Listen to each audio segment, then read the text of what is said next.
Hello students, now we are going to discussing about the introductory microeconomics chapter 1 economics and economy revision। तो students जो हमारे पास जो आपके UT first जो आपके 5 तारीख से शुरू है उसके बेस पर यानी कि जो 5 तारीख से एग्जाम होंगे तो अब तक जितना भी हमने यहाँ पर जो सिलेबस आपका कराया है उस सिलेबस में जो रिवीजन वर्क है वो एक बार फिर से हम आपको यहाँ पर करा रहे हैं।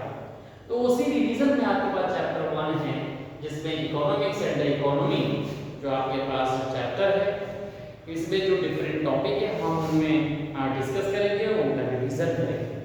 ओके, तो ये जो रिवीजन वीडियोस हैं ये आपके लिए बेनिफिशियल है, इन्हें आप आसानी से समझ सकते हैं। इससे पहले आपने पढ़ भी रखा है वो वीडियोस भी आप देख सकते हैं। आपको मालूम है कि अगर आपके पास वीडियो वो नहीं भी है तो आप उसे YouTube से आप लोड कर सकते हो या आप हमें फोन करके बता सकते हो कि सर हमारे पास ये वीडियो नहीं है, हम आपको वो वीडियो भेज देंगे। Okay, now we are going to discussing about this topic. इसके बाद हम और भी टॉपिक यहाँ लेंगे। तो पहली बात तो ये कि ये जो इकोनॉमिक्स है वो क्या है, ये what do mean the economics. देखिए जो इकोनॉमिक्स है एक इंपॉर्टेंट सब्जेक्ट है। अगर हम इकोनॉमिक्स सब्जेक्ट के इंपॉर्टेंस की बात करें तो आप ये समझ लीजिए जैसे कि साइंस स्ट्रीम में आपके पास फिजिक्स है वैसे ही आपके पास यहाँ पर जो आपके पास कॉमर्स आर्ट स्ट्रीम है उसमें इकोनॉमिक्स आपके पास रहती है। तो ये जो हमारे पास इकोनॉमिक्स है ये इंपॉर्टेंट सब्जेक्ट है और इसका यूज जो है हर कदम पर होता है। आप ये याद रखिए कि इकोनॉमिक्स का यूज सभी करते हैं। सभी का मतलब हमारे पास चाहे छोटा हो या बड़ा हो, यानी कि अगर बच्चा है तो वो भी यूज कर रहा है, बड़ा है तो भी कर रहा है, अगर अमीर है या गरीब है, it is not matter the person is a poor और द रिच, स्मॉल और the big, everyone use the economics on each step. हर कदम पर वो जो है इसका यूज करता है। इसलिए ये बात अलग है कि वो ये नहीं जान रहा है कि वो इकोनॉमिक्स को यूज कर रहा है, वो सब्जेक्ट के बारे में नहीं जान रहा लेकिन कर वो यूज रहा है। तो इकोनॉमिक्स हमारे पास क्या है कि इकोनॉमिक्स क्या मतलब आप कह सकते हैं कि ये जो ह्यूमन बिहेवियर है अगर हम कहें ये उसको आपको बताती है, ह्यूमन बिहेवियर की स्टडी कराती है, या ये हम कह सकते हैं कि ये सब्जेक्ट मटेरियल है। अब ये सब्जेक्ट मटेरियल है जो हमें क्या बताता है कि हम कैसे अपने जो रिसोर्सेज हैं उनको यूज करें।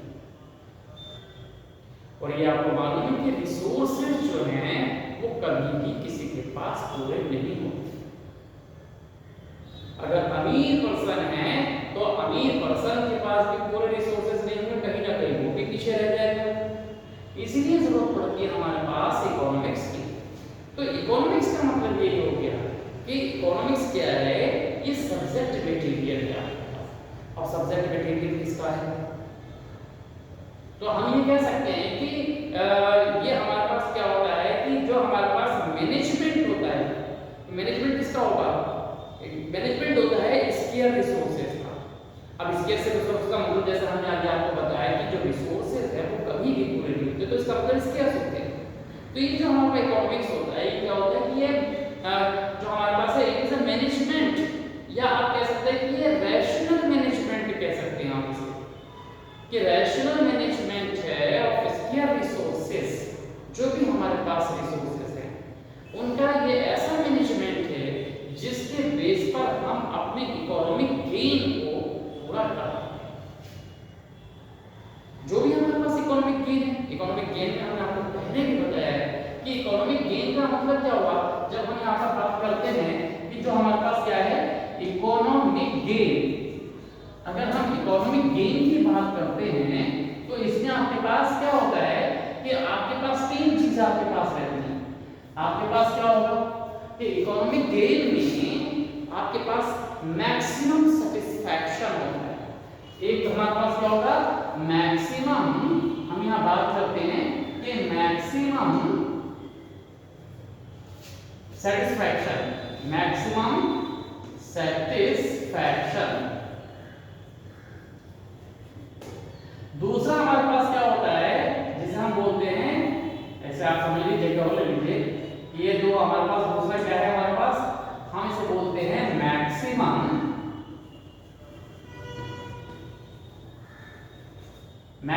प्रॉफिट, कि मैक्सिमम प्रॉफिट है।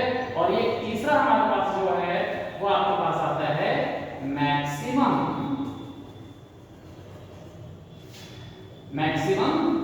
वेलफेयर। ये हमारे पास तीन चीजें हमारे पास आती है इकोनॉमिक गेन में। अगर हम देखें तो इकोनॉमिक गेन जो है वो इंक्लूड करता है इन सबको, मैक्सिमम सेटिस्फैक्शन को, मैक्सिमम प्रॉफिट को और मैक्सिमम वेलफेयर को।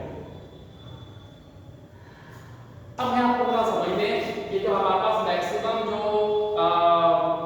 इकोनॉमिक गेन की हमने बात की, तो क्या है इकोनॉमिक्स? इकोनॉमिक्स का मतलब ये कैसा सब्जेक्ट मटेरियल है जो हमें ये सिखाता है कि हम अपने रिसोर्सेज को किस तरह से यूज करें, how use our resources, after that we get maximum satisfaction, maximum profit और द मैक्सिमम वेलफेयर। अब इसे लिंक करना है कि यहाँ कैसे ये सब चीज हो सकती है, और वही इकोनॉमिक्स करता है।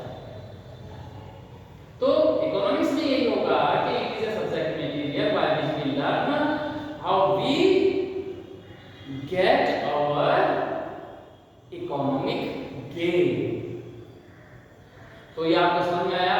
इन माइक्रो लेवल, माइक्रो लेवल का मतलब है कि इंडिविजुअल, और एज अ मैक्रो लेवल मतलब कंट्री लेवल, हम यहाँ बात कह सकते हैं। तो इस तरह से हमारे पास इकोनॉमिक गेन में आपके पास तीन चीजें हो, तीनों को अलग अलग आपको बताना पड़ता है, समझाना पड़ता है। तो ये आपके पास क्या हो गया, मैनेजमेंट हो गया, जिसमें आपके पास मैक्सिमम सेटिस्फैक्शन कैसे मिलता है। तो ये आपके पास और क्लियर करना पड़ता है कि suppose we are the consumer, अगर कंज्यूमर हैं तो how we spend our resources, हम अपना जो रिसोर्स है उसको कैसे खर्च करते हैं, आपके पास मनी है उसको कैसे खर्च करते हैं। तो ये कैसे खर्च करते हैं कि जो हमारे पास कंज्यूमर है, कंज्यूमर इस मैनर से खर्च करता है कि उसको जो सेटिस्फैक्शन मिल रहा है उस आर्टिकल से जिसके ऊपर उसने एक्सपेंडिचर किया है कि वो मैक्सिमम। तो इसमें क्या होगा कि हम ये कह सकते हैं कि इकोनॉमिक्स क्या है, it is the subject material by which we learn how we spend our assets या our resources, after that we get maximum economic gain. In case if we are the consumer, then how we get the maximum satisfaction with the minimum expenditure। क्या हम कैसे maximum जो satisfaction है वो हम लें अपने मिनिमम एक्सपेंडिचर से। तो in case we are the consumer, then we always try to get maximum satisfaction. और in case we are the producer, अगर आप प्रोड्यूसर है तो इसका मतलब क्या है कि आप क्या करते हैं, जो भी आपके पास रिसोर्सेज है तो उस रिसोर्स को ऐसे यूज करते हैं कि आपके प्रोडक्शन की जो कॉस्ट है वो मिनिमम हो जाए। अब जब कॉस्ट मिनिमम होगी तो नेचुरली है कि आपके पास जो प्रॉफिट है उसका जो मार्जिन है वो ज्यादा होगा। तो in case of producer, if we are the producer, then we get maximum profit with the minimum cost। तो हम वो सारे कॉम्बिनेशन यूज करते हैं जिससे हमारी कॉस्ट है वो मिनिमाइज हो जाती है और हमारी कॉस्ट जो है वो कम होगी और हमारा जो प्रॉफिट है वो हमारे पास ज्यादा हो जाएगा, मैक्सिमम हो जाएगा। तो इकोनॉमिक गेन में दो चीजें। अब तीसरा आपके पास आता है मैक्सिमम वेलफेयर। अब मैक्सिमम वेलफेयर का मतलब आप ये समझ लीजिए कि मैक्सिमम वेलफेयर किसे होता है? मैक्सिमम वेलफेयर सोसाइटी को होता है। इन केस अगर हम क्या कर रहे हैं, कंट्री की सेंट्रल अथॉरिटी है, कंट्री के हम पूरी कंट्री को गवर्न कर रहे हैं, हम कंट्री की स्ट्रेटजी मेकर हैं, हम गवर्नमेंट हैं, तो हम कैसे वर्क करते हैं? तो हम क्या करते हैं कि अपने जितने भी रिसोर्सेज है जो कंट्री के अंदर अवेलेबल रिसोर्सेज है, हम उनका ऐसे यूज करते हैं जिससे कि कंट्री का जो वेलफेयर है, जो सोसाइटी का वेलफेयर है, वो मैक्सिमम हो जाए। कंट्री की वेलफेयर के लिए हम क्या कर सकते हैं कि कंट्री के अंदर जो ट्रांसपोर्टेशन है वो अच्छे हो जाए, कंट्री के अंदर एनर्जी वो बहुत अच्छी हो जाए, एजुकेशन बहुत अच्छी हो जाए, पुअर्स जो हैं उनका क्या होगा, उनका इंप्रूवमेंट उनमें आ जाए, अपलिफ्टमेंट हो जाए, कोई भी गरीब नहीं है, हम ऐसे वर्क करने की कोशिश करते हैं। तो इकोनॉमिक्स हमें ये बताती है। तो ये सब सारी चीजें जो है इकोनॉमिक्स में आती है, इसको हम बोल देते हैं इकोनॉमिक्स कि it is a subject material, okay, या it is a scarce management of, या हम कह सकते हैं स्केयर मैनेजमेंट भी आप बोल सकते हैं क्योंकि जो भी रिसोर्सेज हैं उनके आप यूज करने की बात करते हैं, या हमें कह सकते हैं रैशनल मैनेजमेंट कह सकते हैं of square resources. After that we get maximum satisfaction if we are the consumer, we get maximum profit if we are the producer, we provide maximum welfare to society if we are the government। तो इस तरह से हमारे पास आ जाता है economics जो है वो आपका सब्जेक्ट मटेरियल आपके पास आ जाता है, जो हमें क्या बताता है, ये बताता है कि कंज्यूमर के केस में आपको सबसे ज्यादा सेटिस्फेक्शन होता है, प्रोड्यूसर के फॉर्म में आपको सबसे ज्यादा प्रॉफिट होता है, और गवर्नमेंट के फॉर्म में आप कंट्री में ज्यादा से ज्यादा भलाई करते हैं। तो ये इकोनॉमिक्स आपके पास होता है। अब आपके पास आ गया इकोनॉमी। इकोनॉमी आपके पास क्या है ये भी आपको हमने बता रखा है, लेकिन एक बार फिर से रिवाइज कर लीजिए कि ये क्या है। इकोनॉमी का मतलब आप ये समझ लीजिए कि एक रीजन है, बाउंड्री है या एरिया है जहां पर क्या है, डिफरेंट टाइप के जो लोग हैं वो अपनी लाइफ को स्पेंड करते हैं, या जो अपनी लाइफ जो है वो जी रहे हैं। कैसे?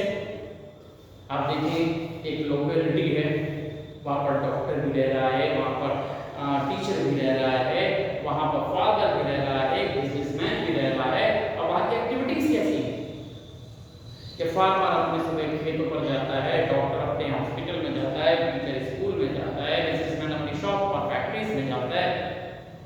तो ये सब क्या है, ये सब एक एक्टिविटीज हैं जो कि एक पर्टिकुलर जगह हो रही हैं। अपने मजूला का एक्सपीरियंस ले लीजिए, मतलब जो मजूला का रीजन ले लीजिए। मजूला में आपके पास क्या होता है कि यहाँ की जो इकोनॉमी किस बेस पर है वो फार्मर बेस है, ज्यादातर यहाँ पर फार्मर। तो एरिया के हिसाब से, जगह के हिसाब से, वो कैरेक्टरिस्टिक्स के हिसाब से इकोनॉमी अलग अलग हो सकती है। तो यहाँ की जो इकोनॉमी है वो एग्रीकल्चर बेस्ड इकोनॉमी। तो कहने का मीनिंग ये हुआ कि इकोनॉमी आपके पास क्या है, इकोनॉमी का मीनिंग ये है कि कैसा स्पेसिफिक रीजन है या बाउंड्रीज है where all the individual perform their economic activities.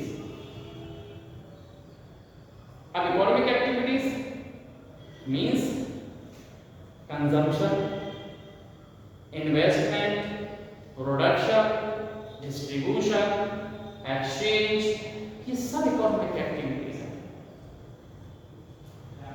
कि लोग क्या कर रहे हैं, डेली खर्च कर रहे हैं, डेली वहां पर प्रोडक्शन कर रहे हैं, डेली आपस में एक्सचेंज कर रहे हैं। तो जहां इस तरह की जो एक्टिविटीज आपके पास परफॉर्म हो जाती हैं वही हमारे पास क्या होती है, इकोनॉमी। और इकोनॉमी रीजन के हिसाब से अलग अलग होती है। अगर हम इस इकोनॉमी की बात करते हैं तो अगर आपने देखें तो ये जो आपकी मजूला की इकोनॉमी वो अलग है, खटीमा की आप देखें तो वो अलग है, बरेली की इकोनॉमी आप देखें वो अलग है, दिल्ली में देखें तो उसकी अलग है, अब पूरी इंडिया की बात करते हैं तो वो अलग है, अमेरिकन इकोनॉमी है तो वो अलग है। तो इकोनॉमी क्या है, रीजन या एरिया के हिसाब से वो अलग हो सकती है, उसकी जो कैरेक्टरिस्टिक्स है वो अलग अलग हो सकती है। अगर बंगलोर में एग्रीकल्चर बेस्ड है तो खटीमा में बिजनेस बेस्ड है, इसीलिए दोनों की इकोनॉमी अलग अलग हो सकती है। तो हर कंट्री की इकोनॉमी उस कंट्री के नाम से जानी जाती है जहाँ और कंडीशन होती है। चाइना की इकोनॉमी अलग, इंडिया की इकोनॉमी अलग, अमेरिका की इकोनॉमी अलग, क्योंकि हर इकोनॉमी में अलग अलग कैरेक्टरिस्टिक्स हैं, अलग अलग चीजें हैं। तो ये आपको इकोनॉमी समझ में आ गई। इसके बाद आते हैं इकोनॉमिक प्रॉब्लम। अब देखिए जो इकोनॉमिक प्रॉब्लम है ये क्या है। अगर हम इस इकोनॉमिक प्रॉब्लम की बात करें तो ये इकोनॉमिक प्रॉब्लम क्या है। देखिए इकोनॉमिक प्रॉब्लम में actually it is a problem of choice. अब हमने इसको प्रॉब्लम ऑफ चॉइस क्यों कहा है, ये चॉइस इसलिए किया कहा है क्यों, क्योंकि आपको मालूम है कि हर पर्सन या हर कंट्री के पास स्केर्सिटी है, अभाव सच है, लिमिटेड रिसोर्सेज हैं। अब लिमिटेड रिसोर्सेज हैं, अब उन्हीं में आपको यूज करना है। ओके, और दूसरी तरफ हम क्या देखते हैं कि जो ह्यूमन, अगर हम देखें जो डिजायर है, जो ह्यूमन, जो आप कहते हो उसकी इच्छाएं, डिजायर, ये जो प्रॉब्लम है वो क्यों होती है, क्यों, क्योंकि जो ह्यूमन जो डिजायर है वो आपके पास क्या है, वो बहुत ज्यादा है, अनलिमिटेड है। तो इसीलिए हमारे पास इकोनॉमिक प्रॉब्लम होती है कि हमें क्या करना पड़ता है, हमें अपने रिसोर्सेज को चूज करना पड़ता है। हमें क्या करना पड़ता है, हमें अपने प्रेफरेंस बनाने पड़ते हैं और उसके बाद हम इसको यूज कर पाएंगे। अब आप देखिए क्या होगा कि ये जो इकोनॉमिक प्रॉब्लम जो होती है वो होती क्यों है, क्यों, क्योंकि जो ह्यूमन वांट्स हैं या ह्यूमन जो डिजायर है वो अनलिमिटेड है। पहला अगर हम यहाँ पर देखें कि इसकी एक पोर्शन की हम बात देखें तो इस तरह से आपके पास यहाँ पर रह जाता है कि यहाँ पर क्या होता है कि जो डिजायर है, जो हम बात करते हैं इसकी, जो ह्यूमन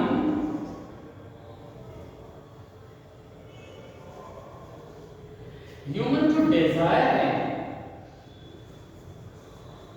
डिजायर मींस वांट, वो क्या है, अनलिमिटेड,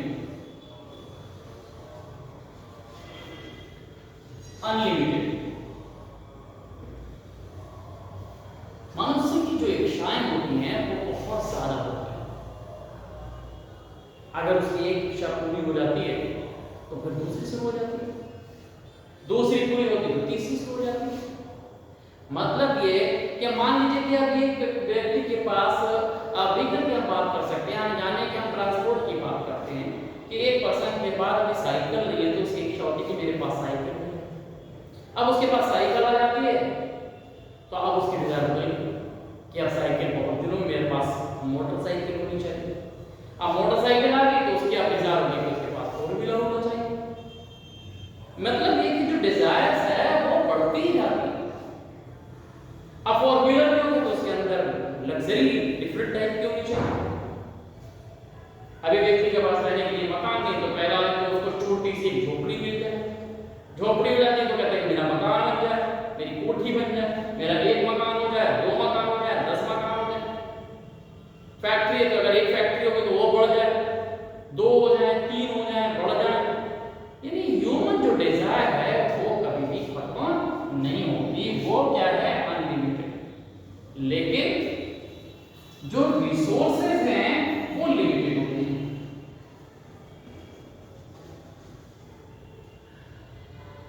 जो रिसोर्सेज हैं वो क्या है, वो लिमिटेड है। Resources are limited. अब रिसोर्स का मतलब आप ये समझ लीजिए कि अगर आपके पास 1000 रुपए हैं आज तो वो 1000 रुपए ही रहेंगे, आपके पास नहीं हो जाएंगे 2000। अब 1000 से ही आपको सारे काम करने हैं। आपकी डिजायर बहुत सारी है 1000। आपको क्या करना है, आपको कपड़े भी लेने हैं, आपको अपनी बुक्स भी लेनी है, आपको क्रिकेट टीम के लिए अपने मैच के लिए किट भी लेनी है, आपको घूमना भी है।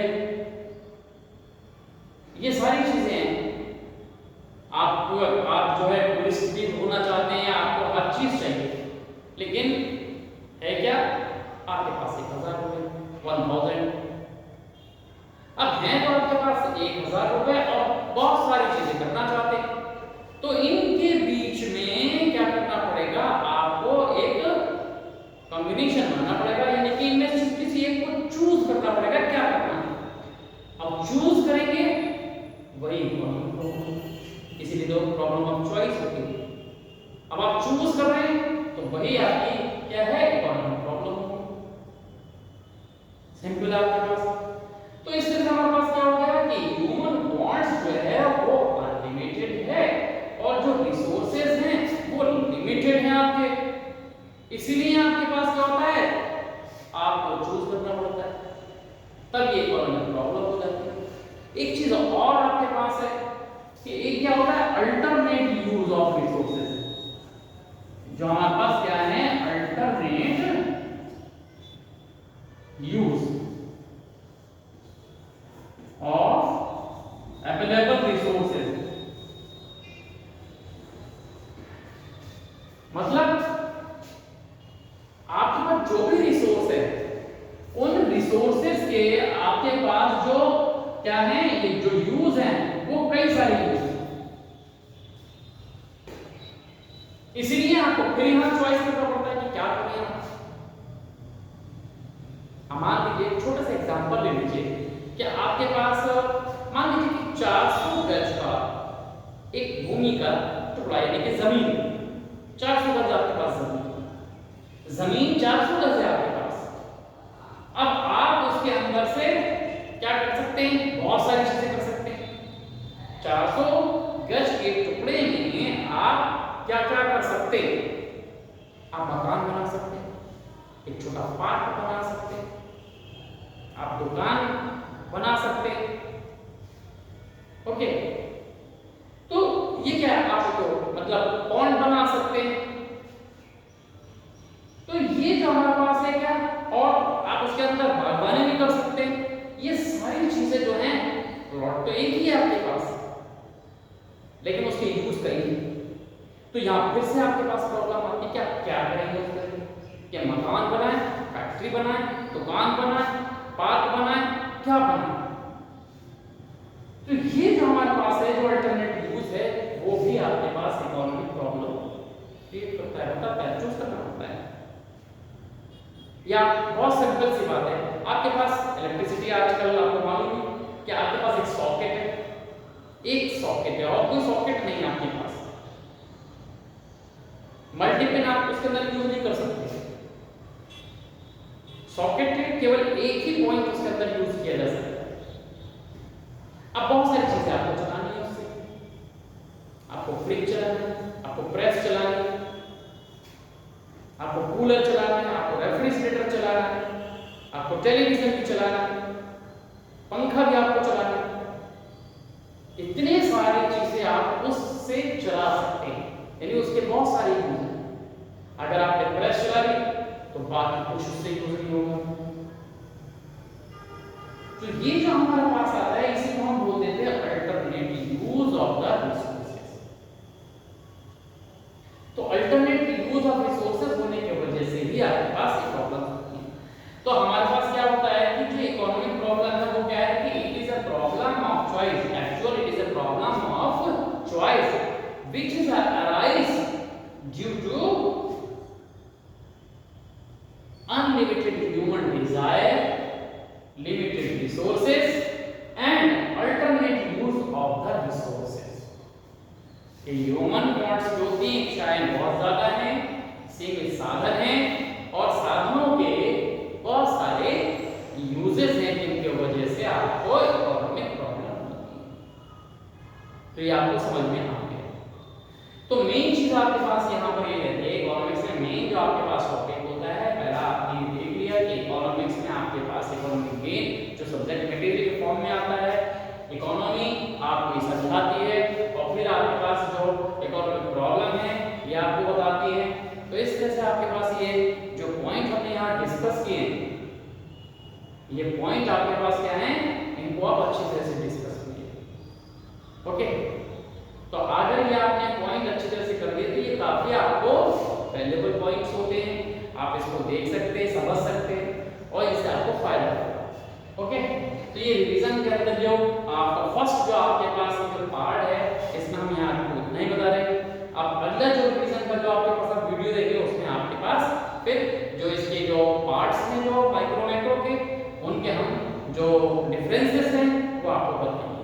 तो ये जो वीडियोस हैं वो आप देखें जरूर। Okay, thank you.